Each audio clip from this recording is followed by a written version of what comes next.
Votre client ou votre futur client ne demande rien de mieux qu'à vous connaître. Il veut que vous le fassiez entrer dans vos coulisses, que vous vous dévoiliez à lui, que ce soit sur vos étiquettes ou dans vos médias sociaux. Avec nos experts, on parle de storytelling. Une bonne histoire, d'abord, c'est une histoire qui est vraie. Il faut trouver, je veux dire, on n'invente pas des histoires, on raconte une histoire à partir d'une expérience, à partir d'une réalité qui est propre à nous, qui est propre à une marque, qui est propre à un marché. Ensuite, évidemment, il faut trouver une façon intéressante de la communiquer. Je ferai un parallèle avec le vin. Le domaine Bergeville est le seul producteur au Québec, dans tout l'essor du vin québécois, qui a choisi de se concentrer uniquement dans les vins mousseux.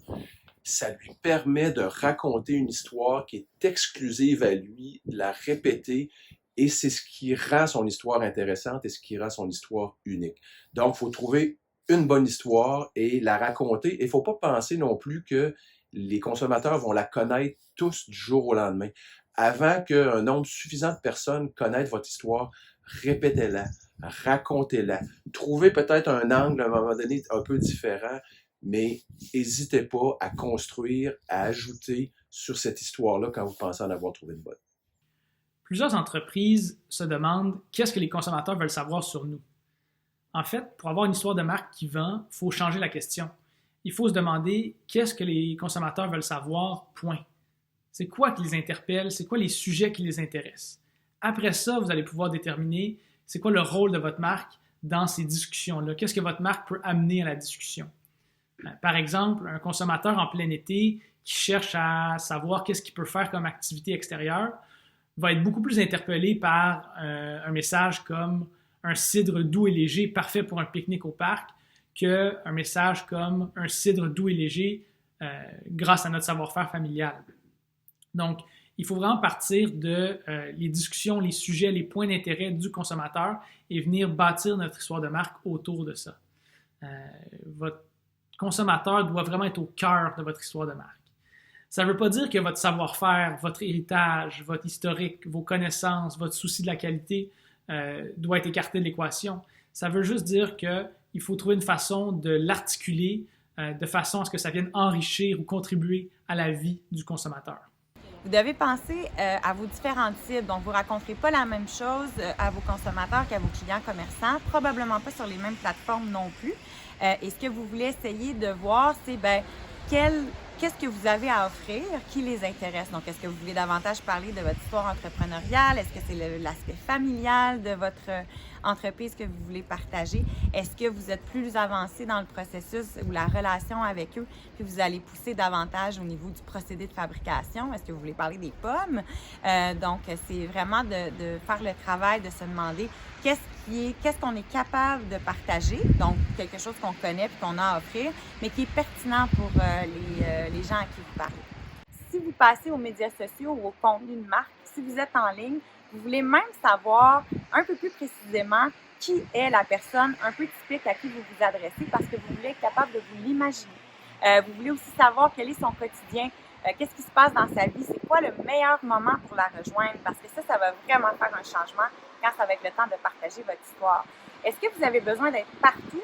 Pas nécessairement. Les gens sont peut-être partout, ils ont l'air d'être partout, mais ils le sont pour des raisons différentes. Essayez de voir peut-être là où les plateformes où vous devriez miser où vous devriez mettre le plus d'efforts.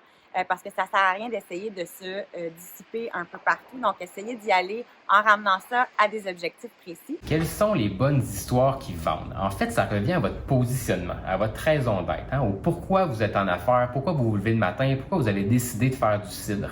En fait, on dit aujourd'hui que les gens achètent davantage le pourquoi vous faites les choses que ce que vous vendez réellement. Donc, il faut vraiment réfléchir à ça, puis c'est ça qui doit être mis de l'avant dans vos communications, dans les histoires que vous racontez, que ce soit sur les médias sociaux ou dans vos différentes documentations. Un bon exemple, c'est l'exemple de la firme de cosmétiques Boreali.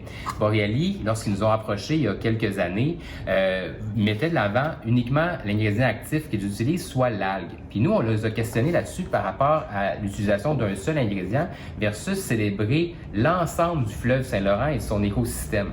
Tout d'un coup, ça l'ouvrait les horizons au niveau des communications et même au niveau du choix d'ingrédients pour les cosmétiques futurs nourriture. Donc, au lieu de travailler uniquement avec l'algue, ils peuvent travailler avec l'argile et d'autres ingrédients provenant du fleuve Saint-Laurent. Au niveau de leur histoire, de leur communication, de leur storytelling, même sur leur plateforme sociale, ils peuvent partager des photos du fleuve, célébrer ce fleuve Saint-Laurent-là, partager des histoires liées au fleuve, parler justement de la biodiversité, de l'écosystème du fleuve Saint-Laurent. Et même dans les emballages, lorsque les gens commandent l'ensemble en ligne, lorsque les gens ouvrent la boîte, ce qu'ils voient, c'est le message né du Saint-Laurent. On ne parle pas de cosmétiques, on ne parle pas d'algues, ça vient en deuxième plan. Même un des fondateurs nous a raconté que lorsqu'ils approchent des bannières ou des détaillants pour vendre leurs produits, avant, ils sentaient un peu une réticence lorsqu'ils disaient qu'il était une autre marque de cosmétiques, parce qu'on sait qu'il y en a plusieurs, même s'il était éco-responsable, même s'il était local. Tout d'un coup, en disant qu'il venait célébrer le fleuve, ça l'ouvrait les horizons, ça piquait la curiosité, et là, il y avait une écoute beaucoup plus grande. Évidemment, ultimement, on vend de la cosmétique en bout de ligne, puis ces messages-là doivent venir plus tard dans la communication, mais d'entrée de jeu, ça vous prend un pourquoi, une raison d'être forte qui va inspirer l'ensemble de vos communications. Le storytelling, surtout dans le contexte actuel où on veut savoir et ça c'est une tendance, je dirais, de consommation encore plus marquée au niveau des produits alimentaires. D'où vient le produit? Comment il a été produit? Comment il a été mis en marché? Et puis aussi, les producteurs ont justement un aspect très favorable à ce niveau-là, c'est que ce sont des artisans qui souvent amoureux de leur terre, mais aussi de ce qu'ils font. Alors, il y a vraiment un avantage à aller se mettre de l'avant. Puis il y a différentes façons. C'est sûr, on peut faire des vidéos, on peut faire, je dirais, il peut y avoir une communication plus de type clavardage, ou il y a différentes façons. Il peut y avoir des photos. Donc, il y a différentes façons de se mettre de l'avant. Et ça, je trouve que c'est vraiment une opportunité qui est très grande pour les producteurs de cidre de se mettre de l'avant et puis d'avoir le côté authenticité qui